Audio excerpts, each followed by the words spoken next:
Buenos días, profe. Mi nombre es Giovanna Gabriela Simán Gatouga, estudiante de Ingeniería Ambiental del segundo semestre en el CEAT de Corozal Sucre. El día de hoy le voy a explicar cómo fue la realización del punto 4. Para poder realizar este punto de la actividad se tocó como primera recopilación de datos la velocidad de 6.4 con aceleración igual a 0, como se logra observar en la primera imagen, y luego exportamos los datos. De igual manera, para la segunda recolección de datos lo hicimos con la misma velocidad, pero con una aceleración de 2.7, como lo observamos en la segunda imagen. Luego de esto, en cada documento que nos dio al exportar datos, cambiamos las comas por punto y agregamos una nueva columna, la cual la llamamos aceleración 0.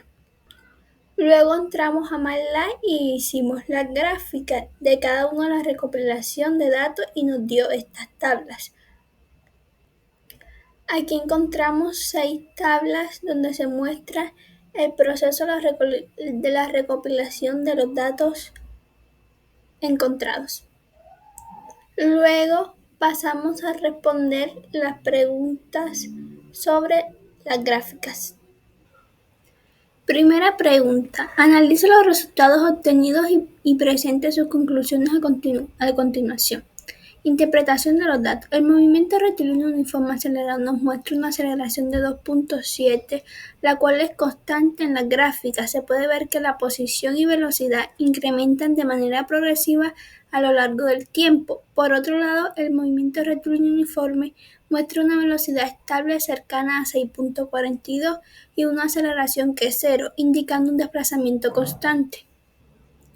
Inciso A. ¿Cómo se puede diferenciar un movimiento rectilíneo uniforme de un movimiento rectilíneo uniforme acelerado? A partir de las características de sus gráficas de movimiento. En el movimiento rectilíneo uniforme, en la gráfica de distancia versus tiempo, se forma una recta. En cambio, en el movimiento rectilíneo uniforme acelerado se forma una curva parabólica. En la gráfica de velocidad versus tiempo, en el movimiento rectilíneo uniforme se forma una recta horizontal y en el movimiento rectilíneo uniforme acelerado se forma una recta inclinada.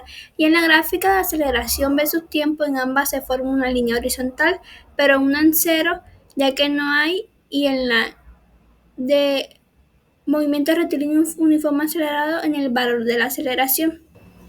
Ahora continuamos con el inciso B, sobre el movimiento con aceleración constante. ¿Qué sucede cuando la aceleración es 0? Cuando la aceleración es 0, la velocidad se mantiene constante, o sea, no cambia con respecto al tiempo. Continuamos con el inciso C. ¿Qué representa el área bajo la curva de la gráfica velocidad versus tiempo en cada caso? En ambos casos, el área bajo la curva de la gráfica velocidad versus tiempo representa el desplazamiento del objeto, pero hay una diferencia en cómo se calcula y en la forma de la curva. En el movimiento rectilíneo uniforme, la velocidad es constante, por lo que la gráfica de velocidad versus tiempo es una línea horizontal. El área bajo de esta curva es un rectángulo y su cálculo es sencillo. Multiplicamos la velocidad constante por el tiempo transcurrido. En el movimiento rectilíneo uniforme acelerado, la velocidad cambia de manera lineal, por lo que la gráfica es una línea recta. Aquí el área bajo la curva es un triángulo y se calcula usando la fórmula del desplazamiento, que involucra la velocidad inicial, la velocidad final y el tiempo. Muchísimas gracias.